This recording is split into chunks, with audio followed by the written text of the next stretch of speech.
Okay, welcome everyone to the second session of our monthly meetings. And in this meeting, we're going to be discussing marketing. And I like the way our speaker has couched it, marketing of products and services for maximum economic impact. Our speaker today is Mr. Osaretin Asowata, and he is a seasoned marketer and business person. And sir, please, if you would also just give a tiny intro of yourself before we launch into the program, I'll be very grateful. Welcome, sir. Okay. All right. Thank you. I think the audio is better from my end now. All right. Can you hear me? Yes, sir, we can hear you. Okay. Thank you. So, good evening. Happy weekend, everyone. All of us in the house. So, my name is Osaretin Asowata. I studied pharmacy in University of Benin and a member of the law family from second semester year 1, 1997 till I graduated with focus 2002. Okay, so I was in outreach, I was in TCU as a library unit, I was also editor-in-chief, I was also in pharmacy love group. I also worked with Pastor Chris in drafting the first constitution of the fellowship between 2001 and 2002, so about graduating. Okay, so like I said, I studied pharmacy and well, like many of us, career decisions are more like, what do I want to do? What do I like? Or maybe you lost what somebody was doing and you decide to study the course. For pharmacists in Nigeria, the options are hospital practice, or you go into private community practice. That is the neighborhood pharmacies you see around. You can also decide to go to the factories to produce drugs. You can decide to work for government that as in the regulatory agencies such as NAFDAC that many people know about. And then for those who are not interested in all this, the other option is sales and marketing. So, I talked about going to the factories to produce drugs. So if you don't want to produce drugs, the other one is you market it. And so after you service in 2004, I decided to go into sales and marketing of pharmaceuticals. So since then, that is my first job was in 2004. I worked for 3 months with an Indian company before I joined an American multinational company. And so since then till now, I've been in sales and marketing. Presently, a director for SFH Access is a social marketing business of the popular NGO Society for Family Health. So I'm currently based in Abuja. Now, why I've gone into all this background. So present, this is like the sixth company I'm working for. And so all product marketing. I don't have experience in service marketing. Okay. So the fact is, sometimes, the Bible says God is at work in us, both to will and to do of his good pleasure. Okay. So sometimes you don't have the full picture of what you want, but God reveals them one piece at a time. And so that is why obedience in the little things is so important, because eventually God leads you to the greater picture. All right. I think that's a talk for another day. So some people have a head start with full information on courses in the universities, choice of careers, companies to work for, and all that. But for some of us, we just go as you say, as the spirit leads. Okay, and somehow God makes a way for us. All right. So, as I always say, my marketing wasn't learned in the classroom. My MBA is in management. Currently working on a master's in public health. So, but I was privileged to work with one of the best organizations when it comes to marketing globally. And so I was also privileged to learn from some of the best people in the industry. And I've also done some training through personal experiences, particularly in the Nigerian pharmaceutical market. Okay, the Nigerian healthcare market. Yeah, I have hands-on experience there. And so that is from that background I'll be speaking. Thank you so People much, sir. have, Thank you so much, sir. I just want to say that sorry, because when yeah. people will say, it's Osaretin who is speaking, how was a pharmacist doing, speaking about marketing? I'm glad you took this route so you could explain to us.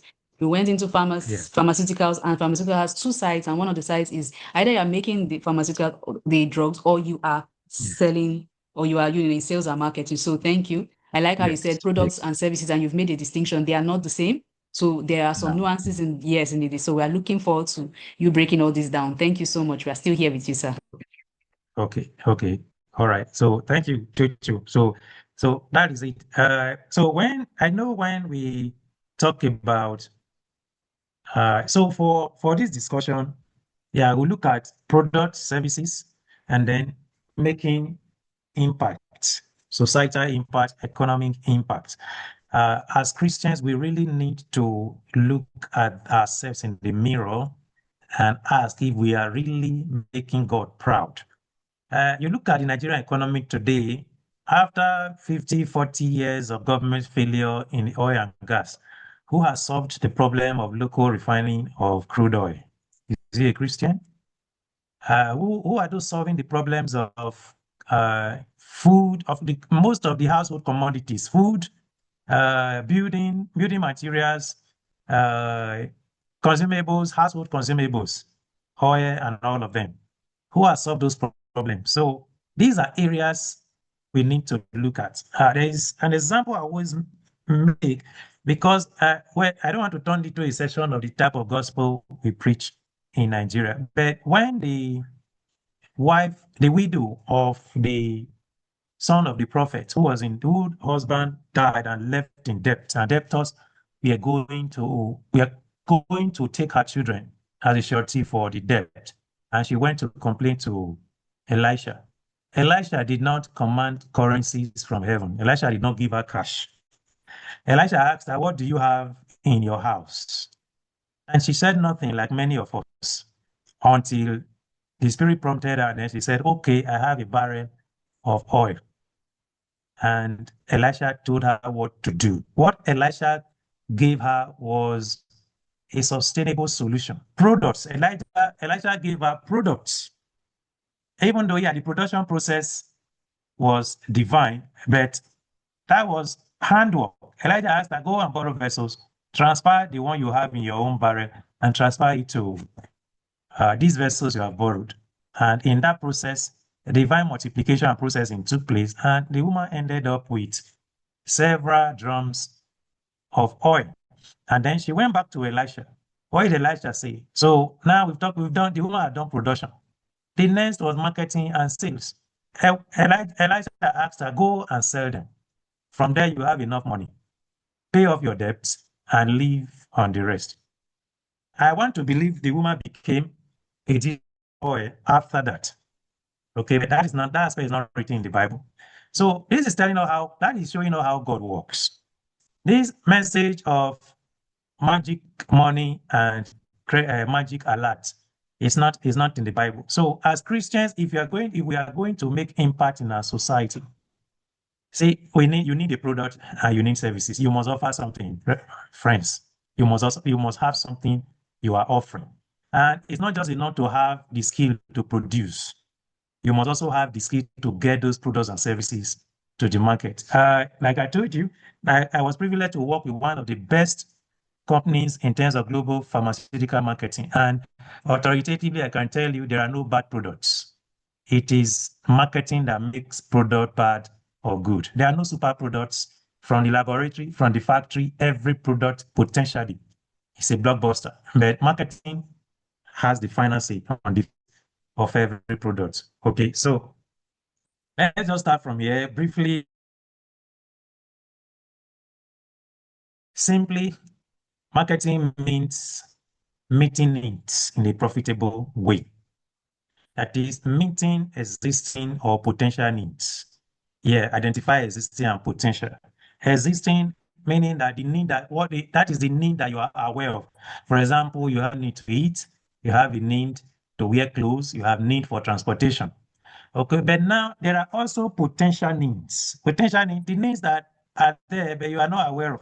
For example, like 2020, around 1999, 2000, Nigerian government auctioned the GSM license. Before then, we accepted our fate, whatever Nitel gave us with either the table phone or the paid phone that they had then, we accepted. No one ever knew that you could move around everywhere you are going. You're flying, you're in flight in the aircraft, that you could be moving around with your phone. And so the need for mobile communication was sold to us, and we have bought it. And today it's a multi-billion-dollar industry.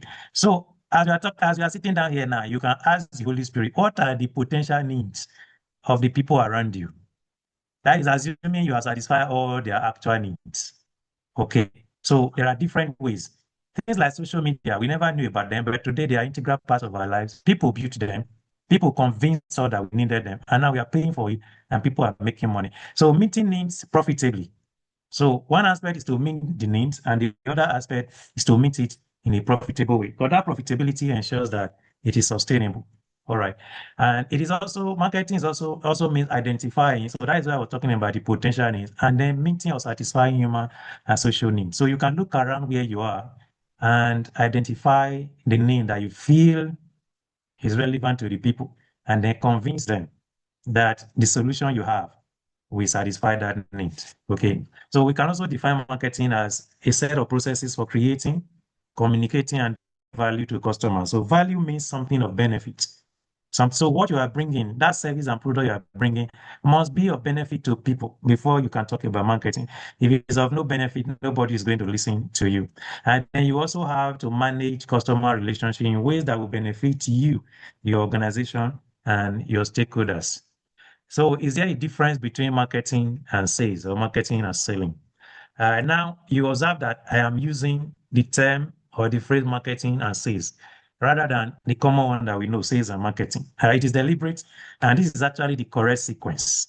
Uh, every person who is experienced in marketing will tell you marketing comes before sales. So, and sales is the end of marketing. But it takes a lot of understanding to accept that many Nigerians we tell you sales and marketing. I don't want to get into that one. There's a lot of argument there. But anybody who is grounded in marketing will tell you that sales is the end of marketing. If you do your marketing right, sales follow. All right. So marketing is not an American word for selling, and selling is not the same as marketing. Okay. Selling is simply the part of marketing concerned with persuading customers to acquire the product or service that best matches your own capabilities with the need of the customer. That is, convincing the customer to take the product you have that will satisfy the customer needs. And selling is the last stage of the marketing process. If you don't take anything away from here today, you can take this last point away. Selling is the last stage of marketing. Okay, so if there's need for us to take that further, we can discuss it more. But anybody who understands marketing will tell you that marketing results in selling.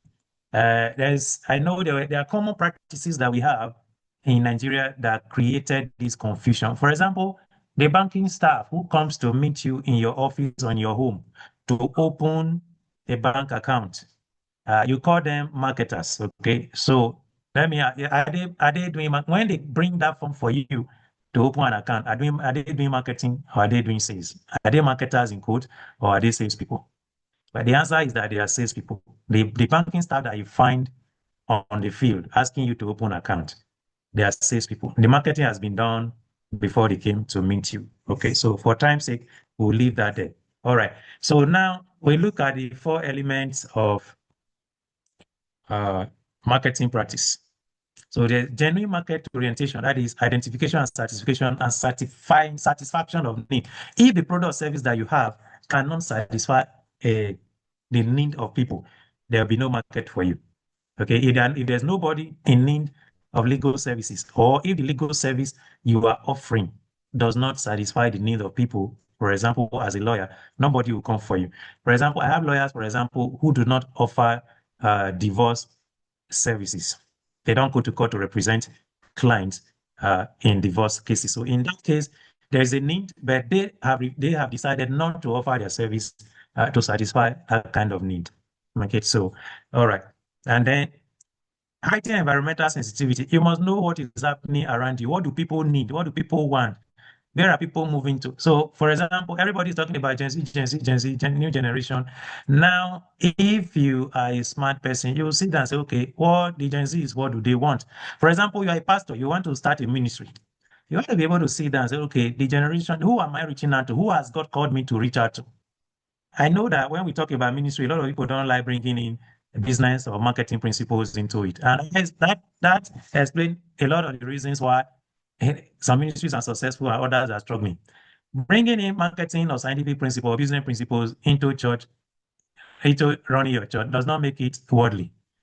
Remember, it's God that is at work in you both to will and to do. This is knowledge from God. You have to apply it. So you must be able to decide what kind of church you want to build. Your message is for who? Your message cannot be for everybody. So environmental sensitivity is very important in success, in making impact through marketing. So you must commit to monitoring, scanning, and assessing changes in the environment. And then also you have to be flexible and adaptable because human beings are dynamic. The people remember the product or service you have is for people. It is not for you. You might be the producer, but you are not the one using it. So you must know what the people want and tailor your products and services to meet their needs. That's the beginning of marketing. And then be very professional. Remember, for example, I said there are lawyers who don't handle divorce cases. So you are free to make your own rules. So marketing is largely dependent on ethics. There must be ethics in business. Uh, Recently, I think it was just yesterday, we were talking about, for example, the issue of fake drugs. And we were talking about the reason why, for example, American and European companies have done so well for a long time. One of the reasons is their ethics. The product they don't sell in their home countries, they will not export it to another country.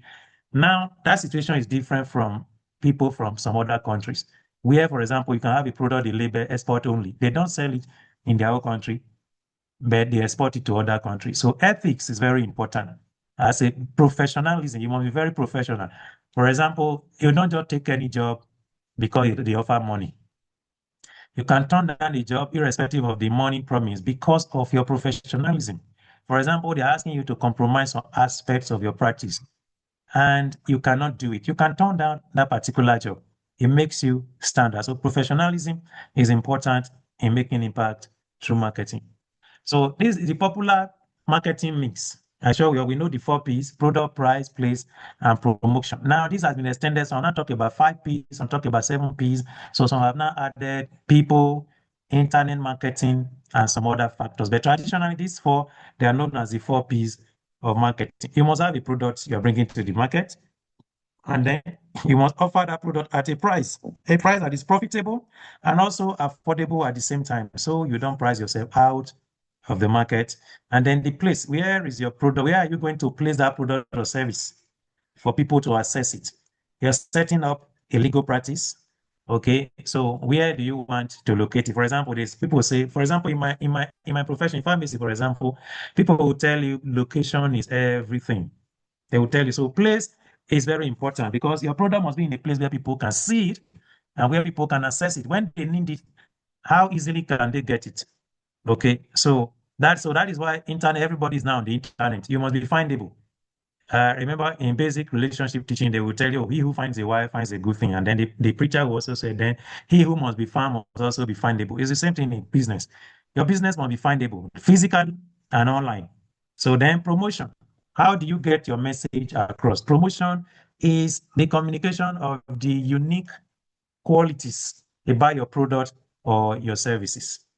So you have to define ways to get your product across. Traditionally, we make use of the promotional media, TV, billboards, outdoor advertising, flyers, posters, radio announcement, and all of them. But now, in the digital age, a lot now go on in the digital space, that is online promotion. Okay. All right. So now in marketing, there's an important concept called the product life cycle. Okay. Every product, just like a human being, has a life. And so if it has a life, there's a time to be born, a time to grow, a time to mature, and a time to die. So there's a product life cycle that ranges from the introductory phase, that is when the product is born, to the growth phase, where you nurture the product, to maturity, where it reaches full growth and you obtain the maximum benefit and profitability from the product. And then the product begins to decline and eventually it dies. All right. Now, on a normal day, this is the natural course for a product. All right. But now you look at a product like Coca-Cola, for example. Coca-Cola is a product that is going to 200 years now. So what stage can you place it? Is it in the introductory phase? Is it in the growth phase? Is it in the maturity phase? Is it in the decline phase? Is it dying? So why this product life cycle theoretically exists? But I also want to let you know that you, the owner of the product, you give life to that product. So you decide when the product is introduced. You invest in it to make it grow, become popular and known. You grow it to maturity to extract the maximum revenue and profitability from it. Now, in terms of decline, for most products, I just make an example of Coca-Cola. For as long as you continue to invest in the promotion of that product, you can sustain this maturity phase for as long as you want. If you have friends in Coca-Cola, for example, and you ask them, they will tell you that Coca-Cola is still growing despite the age of that product. On the other hand, there are some products that were launched maybe 10, 20 years ago, and some of them are already dead. Okay. But again, there are some markets, for example, where despite your desire to keep that product going and you keep pumping money into promotion, you just discover that the product is not going anywhere and it's on the downward trend. And so at that stage, most companies will decide to let the product just go. All right. And some of the reasons that will cause such a situation is where the target population of that product have outgrown that product. And then the next generation are not interested in it. And so in such a situation, the product will die a natural death. All right. Now, so let me bring another concept called demand generation. Now, from that example of the widow of the prophet, like I said, so after Elisha asked her to produce the oil, now she had barrels of oil, drums of oil in her house. And Elisha said, go and sell them. So, and Elisha didn't ask, or the woman didn't ask, who will I sell it to? So we assume the woman probably, maybe she went around neighbors calling on them, oh, come, oh, I have oil to sell, come and buy. Or she took them to the market to sell. So when you have a product or service, so now you have a product, the next stage is to create demand for that product. And again, I call on my experience here working for a multinational company. Because eventually I observed that many Nigerian organizations don't take the issue of demand generation very seriously. If your product or service must do well in the market, you must master the act of generating demand for that product. Okay, so demand generation simply refers to a demand. Okay, let's start from demand. I'm sure we all know we did basic economics in school. So the demand refers to a consumer's desire and willingness to buy a product or service at a given period or over time. Now, buying is a combination of willingness to use, or to buy is a combination of desire and a willingness to pay. So someone can have a desire for a product, but maybe he lacks the ability or the willingness to pay for it. So buying is a combination of a desire for that product and the willingness to pay.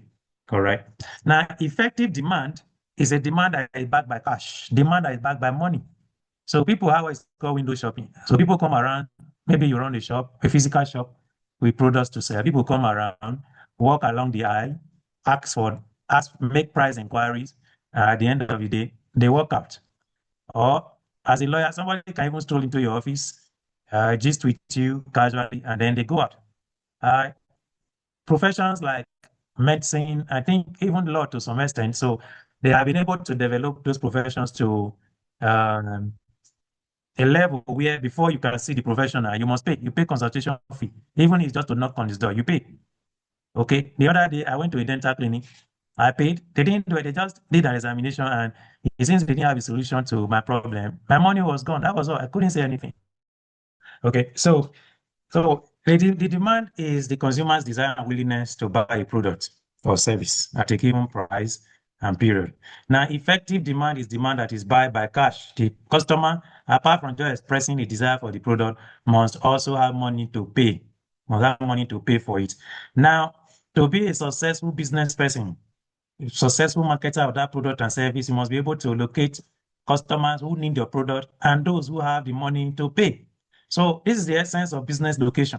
So for example, you see some people come and say, this is my business. I only want to do it in Lekki phase 1 or in VI. or Ikeja GRA. This is my hotel. This is where I want to locate it. But somebody can also come up with a business idea and said, okay, this is my business. I'm taking it to Ajegunle or I'm taking it to Mushin. Now, there is no hard and fast rule about it. The intelligence there is, where do people need your product? Who are they? Where can they pay for it? So, for example, if you take a product that maybe, assuming everybody in Lekki Phase 1 Ikoyi, they are well to do, they have a disposable income, high level of disposable income. So, if you take a product that is meant for them and you go and start selling it in other low income areas, you discover that you run into losses. On the other hand, if you also take a product that is meant for the mass market and you take it to elite areas, you also discover that there will be issues. So to generate means to produce or create. Now, for the successful marketing people, this is the job of marketing, to generate demand for a product. Remember what I said earlier, that selling or sales is the end of marketing. The primary objective of marketing is to generate demand, that is desire backed by willingness to pay. When that is generated for a product, what happens is sales or selling. Selling is merely the exchange of your product or service for the consumer's money. So that is how sales is the end of marketing. So most times people have a product and they jump straight to selling. That is why many companies in Nigeria run into issues. They have not done the marketing. Marketing will tell you who is the right person for your product, what quantity do they need, how much can they pay, where do they live, and how can you reach them. What message, how can you package your product in the right message that will get to them, and how can you inspire them or motivate them to have a desire for that product and be willing to pay for it. Marketing will answer all those questions. If you're able to answer those questions well, your selling becomes very stressless. So most time, if you have a friend that has a product and is struggling to sell, please tell him to engage a marketing expert and sort out their marketing. Where selling is is difficult or is a struggle, just know that the marketing is wrong. So the job of a salesman is to create demand for his product. That is what a salesman should do. That is what the owner of a product should do. That is to cause the consumers of the product to desire and want the product and then willingly pay for it. All right. There are some demand generation strategies, two basic methods of generating demand. One is push and the other is pull. I'm just going to go through them very briefly. The push strategy is what a lot of Nigerian companies use. Push is what makes you take your product to the consumer. So you carry the product and start using it to pursue the consumer. For example, you see companies who hawk their products in traffic. Is a push strategy. When you display your products, for example, on a table at an exhibition stand, maybe at a trade fair or a trade show, is a push strategy. You are taking your product to the consumer or the customer. Or you have an educational service, so you decide to organize an educational fair. Or as a lawyer, you decide to organize a legal fair where you display the services that you render and place them in the face of the customers. That is a push strategy. You are the one, you are using your product or service to run after the customer. Now, the pull strategy, which is the second one, is a strategy that draws customers to your product. Now, on the surface, if I ask you now, you will say the push is easier. Some might even say the push strategy wins business faster. On the surface, it appears so. And then because it's actually easier and it is cheaper, just carry the product, give it to hawkers, let them hawk in the traffic, or take it to church, show it to everybody. Fine, it works. But now, what does that do? The push strategy creates what we call a buyer's market. A buyer's market is a market where it is the consumer or the customer that has the power. So if you carry, for example, you are selling Ashwebi, you carry it to church to sell to your friends. They didn't want it. They didn't ask for it. You took it there. So most likely you are going to end up giving those Ashwebi out on credit. Maybe you will not be able to recover 50% of what you have sold. So the pull strategy creates a buyer's market, that is, gives power to the buyer. So the buyer can tell you how much they want to pay. will tell you how they want it. They can even tell you to bring it to their house. They will do delivery for free. So it creates a buyer's market. And in a buyer's market, the profit margin is low. You don't have the power to decide your profit. They buy at what price they want. So now the pull strategy is what draws customers to your product. It is more scientific, it takes more time, and that is where remarketing is practiced. But if you do it well, you have your it creates what you call a seller's market. Seller's market is where the seller decides what happens. So an example of a seller's market is the iPhone market, for example. You see iPhone, whatever they put in that device, the thing is working. People pay once the next iPhone is the next iteration of the innovation is coming 6 months ahead. 6 months ahead, they start using you. They start dropping all the new features that are coming, and then people pay down, and then you pay your deposit money. You want to be among the first people to have it, and then when the product eventually comes, have you seen iPhone queue before? People queue, thousands of people on the queue waiting to collect their product. Now that is a seller's market. It is what you achieve through pull strategy. At that point in time, none of those buyers is concerned about the cost of the product. They just want to have it. So the best place to be is that is the position as a businessman, as an owner of a product or service. That is the best place to be, where customers are running after your product. How do you do that? It is through innovation, innovative strategies to create a compelling, superior product that your competitors cannot beat.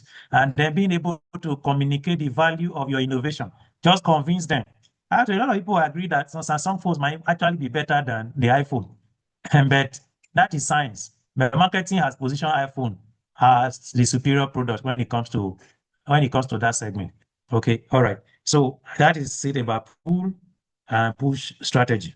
So how can we, as Christians, as children of God, through marketing, how can we drive development in our communities, in our nation, and create impact? I've said it, the beginning is to have something you are offering. You must have something you are offering, a physical product or a service, something that benefits people.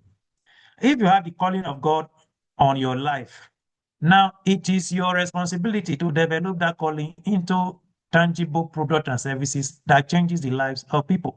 There's a ministry, their motto is giving your life a meaning. Some other ministries have their own. There's a reason why people will come to your church if you are a pastor. They come once or twice. Once that reason is not achieved, they will leave. So wherever you are, wherever God has called you to do, it is your responsibility to create a beneficial product and service out of the calling of God upon your life. The impact, I understand it. So how do we measure economic impact? Job creation, wealth creation. That is what marketing does. Create wealth. From that little gift that you had, that little product on your table, that little you are offering, you can create wealth from there, generational wealth, where that will transform communities, where that will impact supply chains.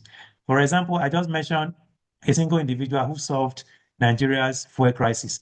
Now look at the economy that developed out of a single refinery. Do you know how many trucks are on the road now? You know how many filling stations are being serviced by products from that refinery? You know a lot of other byproducts that are coming up from there. You know a lot of the things that depend on fuel to run. So you look at the economy that comes from successful marketing. And just building the refinery was not enough. A lot of you saw the fight he had to fight to get his product to the market. Even the government was against him. So the fact that you have a good product is not enough. You have to fight the marketing fight to get your product to the market. All right. So what is the role of marketing in the economy? Growth of the enterprise, the growth of the organization. You can promote export. That your product can be exported. That service, you can stay in Nigeria and render service abroad and earn foreign exchange and earn any foreign currency. A lot of people are earning that. Okay, expansion of the digital economy. We are witnessing a lot of that presently. So it is like I've said, your marketing must be customer centered. Look at the needs around you, but your solution should be of global standards. Don't just create a product that will be relevant only in your local environment. Make it global, but make it relevant locally also. Okay. So the other concept that is important in marketing is segmentation. I've also already mentioned it. Segmentation simply is determining or finding out who your product or service is for. Jojo, as a lawyer, I know that it's not everybody you offer legal services. I'm sure by now, because you spent some years now in practice, by now you already have the people that you serve. So the segmentation is very important for a product. You cannot make a product for everybody. Yes, maybe you are refining fuel, because everybody needs fuel. But even now, there are electric vehicles. So electric vehicles don't use petrol. So that means they are not your customers. They are not your customers. So if you are making electric vehicles, you also know who to pursue. Those who are still committed to using petrol, they are not your customers, though they can potentially be your customers if you can win them. But if somebody has switched to electric vehicle, it's no longer your customer if you are running a refinery. So market segmentation is important. You are selling hair products. Who are you? Who is it meant for? Do you want to serve market women? Do you want to serve middle class corporate women? Do you want to serve retired housewives? Who is it meant for? Now, because this question is so important, it will determine the kind of product you bring to the market, it will determine your pricing, and it will determine where you go to sell. All right. Uh, Now, product strategy also. What is the source of your product? Do you want to produce by yourself, or do you want to market what somebody else is already producing? Presently, so you can decide to plug yourself into the supply chain for a particular product. So for example, cassava, you might not own a cassava farm. You study the supply chain. You can decide to buy from those who own farms and sell to those who will process. Or you can decide to buy from those who are buying from the farm and process by yourself. So in each of these stages represent a tangible product or service. So you should be able to plug yourself in there and decide where to operate. All right. Marketing services is not so different from tangible products. Every service you have, for example, you can be a marketing consultant, is a service. As a medical doctor, you are rendering a service. As a lawyer, you're rendering legal services. Now, these services, you must be able to package them. If somebody walks into your law office, for example, it's not all of it's not the same service you will render to all of them. You must be able to package your services different segment of people that will come to you. So when they come and then you offer them what meets their needs and then what meets their budget. For example, I know that on the average, you can do CAC incorporation as a lawyer, for example, depending, for example, 40,000, 50,000, 100,000. But I know there is a company in Abuja that was incorporated at a cost of about 200 million just to go and register it with CAC. The same filing or documentation. It was done by a popular lawyer and he collected the money. Okay, so this is all about packaging.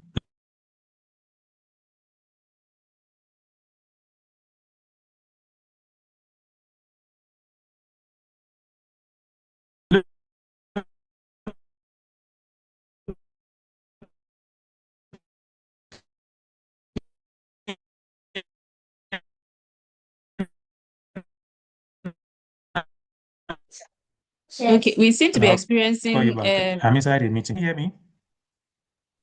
yeah, I can hear you now. We seem to be experiencing Okay, an I think a internet, call a yeah. call came in because I'm using the same line. Okay, okay, okay, Can you hear okay. me now? Yes, yes, we can hear you now. Okay. Yeah, a call came through my phone. Can you hear me now? Yes, sir, we can hear you now. Hello? Yes, we can go. Okay, all right. So the other part, yeah, the other important aspect of marketing is pricing. How do you price your product? Like I said, the first thing is you must determine who your product is for. Who is your product for? And then what are you offering? You have to look at the competition. What is your competition offering? What are you doing better than them? And then you fix your price. But remember what we said at the beginning, marketing is meeting it profitably. The price you set must be able to cover your cost and give you enough profit for you to sustain your business. Otherwise, you will run out of business. So don't say because you want to be cheap, you want everybody to buy your product and then you price cheaply. At the end of the day, the cost of producing that product and the cost of getting it to the customers will be higher than your price and you'll be running at a loss. Now, also know that the fact that your price is cheap does not mean people will like it. In fact, if you study Nigerians, cheap products have very poor perception. People see a cheap product as a fake product or poor quality. People associate cheap with poor quality. So you must never use the word cheap to describe your product. Instead, you can call it affordable or value pricing or economic inclusion pricing, but never call it cheap. Never call it cheap. So pricing is your decision. You are the owner of the product. So you must be able to set a price that will meet your cost, give you reasonable profit, and also attract customers. Your distribution channels, how will your product get into, this is talking about place, how will your product get into the market? How will it get to the marketplace? So for physical product, tangible products, you have distributors, you have wholesalers, you have retailers. So you, the owner of the product, usually you sell to distributors or wholesalers, and then from there to retailers, retailers sell to consumers. Now, through the channel, the online channel, we are not seeing situations where a lot of companies are interfacing directly with consumers. So you can also decide to sell directly to the consumer. So you work out which one works well for you. One advantage of selling to wholesalers or distributors is that they can give you the bulk money to run your business, while they will handle the channel issues of selling to the retailers. Because if you want to deal with retailers direct, the logistics can be overwhelming. For example, you need up to maybe 1 million consumers, retailers to consume your product. Dealing with them will be difficult, but you can decide to just sell to 2 wholesalers and then they take care of the rest. All right. So you also choose your promotion strategy. What are you going to use? Traditional media, digital media, they are also there. Branding means building a personality for your product. You can build a personality for your service also. All right. And then sustainable marketing. Now, sustainability has become a major issue in business. So you can decide to key into it. For example, you say, "Oh, my product is green. We are environment friendly." So issues of environment, ethical trading, sustainable consumption, gender advocacy, women and child rights and welfare. These are some of the issues people are using now to push marketing. So, for example, you can say, "Oh, our organization supports women, we support child rights, we are against human trafficking, we are against women trafficking." You can decide to pick some of these social issues to push your product. Finally, you can also decide to go through financial and economic inclusion and say, "Okay, this is my product." For example, your product might be pricey. Ordinary people cannot afford it, but you can get government or foundation or individual or well-to-do organizations to pay and subsidize it. And then you make those quality products affordable, available to people at the lower economic ladder. It is called social marketing, and it's also a strategy in business. Local content development, you can also key into this sentiment. For example, government is talking about local content. You can come out and say, "My product is 100% sourced locally," or we are promoting local content, and you can sell that idea to government, and government can invest in your business. Innovation and technology, you must use innovation and technology is now driving business. Look at what AI can do for your business in terms of marketing, and then it can take you to the next level. All right. So one other issue is how do you differentiate your own product or yourself in a genericized market? Okay. When something is genericized, it means it is common. It means it's common. For example, you are rendering legal services. There are 1,001 lawyers around. How do you make yourself different? So it is called product differentiation. So it is a process that is used by businesses to distinguish one product or service from other similar ones that are available in the same market. So the aim is to help business develop a competitive advantage and define a compelling, unique selling proposition. Why will people choose your own? Out of all these ones that are available, same thing, all of us, we are all medical doctors, we are running clinic. Why will people choose my own over the others? Okay, so it is called differentiation. For you to succeed in business, it is important you understand the process of product differentiation. But however, there are 3 levels of product differentiation you should master. The personality of the first level is the personality of the product. That is called the brand. You can brand your product, you can make it different through developing a personality for the product. Now, the personality of the owner of the product or the salesman, the person who is selling it. For example, there is no difference between your product and others. But you, as the person who is selling it, there is no other version of you. Your voice is different. The way you relate with people is different. Your greeting is different. Your just like your thumbprint. So you can use your own uniqueness as an individual to build, to differentiate that product. So people will buy the product because of you. All right. People will buy the product because of you. And then there's the personality of the organization. Organizations can build themselves to the extent, for example, any product that comes from Apple, now, people are ready to pay for it. Okay, so you can actually use the name and the personality of the organization to differentiate the product. Okay, so these are 3 levels of product differentiation that you can have. Other factors in product differentiation: your quality, your pricing, service and interaction, design, features and functionality, and customization. You can use all these features to make your product different. All right. So you can also create a platform for promotion. I've talked about it. For example, you can decide to adopt a social cause. For example, what are the issues happening today in Nigeria? For example, you can pick girl child education, boy child education, women empowerment, and decide to use it as a platform to promote your product. Okay, some lawyers, for example, brand themselves as human rights lawyers. Some are women rights lawyers. Some are child rights lawyers. Okay, so these are platforms that you use to promote your service as a lawyer. Some doctors now are going to cosmetic surgery. Okay, they are doing a lot of body enhancement. They are differentiated themselves. When you have malaria or headache, you won't go to them. But those who want to look better physically, we go and look for them. So these are ways you differentiate your product. So how do we measure our impact in society? Economic impact, personal prosperity, the cause of the gospel, supporting your local church, responding to immediate needs around you, and social impact. These are ways when God gives you an idea, you have a product or service, and God gives you an idea to market it, and you begin to prosper. Think beyond your pocket. In fact, as you are starting out, think beyond your stomach, think beyond your product. I discovered a lot of us in the church, we are only concerned about personal prosperity. We are not concerned, we are not talking about generational impact. We are not talking about national impact. We are not thinking about changing the world. We just want to make money, drive 5 cars, and live in 5 houses. What God wants for us is more than that. So let your vision be big. As you are developing that product and service and you are working on the marketing idea, let your vision be big. Have a global and generational vision for your marketing impact. So in conclusion, marketing is an economic engine. We must do our marketing as professionals and act as change agents in our generation. Change this world for the glory of Jesus and the glory of our Father. And then you have to be very strategic in your actions and impact. Okay, so that is it. So thank you so much for your attention. All right, so if there's time, we can take some few questions before we go. All right, thank you for listening. Thank you so much, sir. Thank you so much. We really appreciate you. As he said, we have time for like 1 minute for questions. If anybody has a question, if there is any question, you have this moment to ask now. Afterwards, please hold your peace. We want to round up and leave very soon. So if there's any question, so our participants here, do you have a question? Anybody? I shall take it that there is no question and we shall round up. We shall round up with this. So thank you so much, sir. We appreciate this. Okay.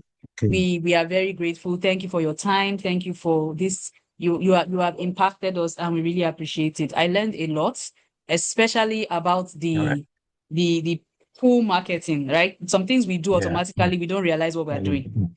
Okay, so we might be trying out pull marketing without realizing, and then we are now leaning more towards push marketing, or we're admiring push marketing, like, oh, this is what seems to be working because that's what everybody sees. But the effect and the power of pull marketing, it goes towards longevity. Like you said, what is making Coca-Cola like something that exists so long? The level of marketing they have done in the office before they take the product out is what we have experienced for 200 years so far. So thank you so much, sir. Mr. Makil, if you have the last word, and then we just close in prayer.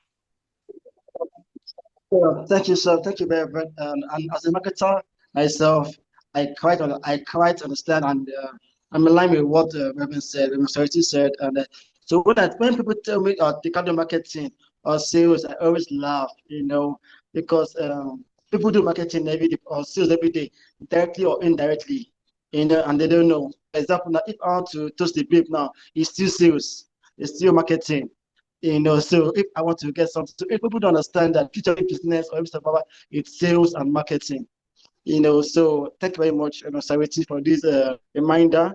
Appreciate it for actually this call to be our guest speaker. We don't take it for granted. Say thank you, sir, and God bless you, sir. And we will keep on impacting our environment, through marketing and sales as well. So thank you very much. Thank you very much. On that note, we close the word of prayer. Father, Lord, we say thank you for today. Thank you for all that you've done for us. Thank you for this teaching. We pray that we apply it well. In Jesus' name we pray. Amen. Thank you so much, sir. Ending the meeting here. Amen. Thank you, everyone, for coming.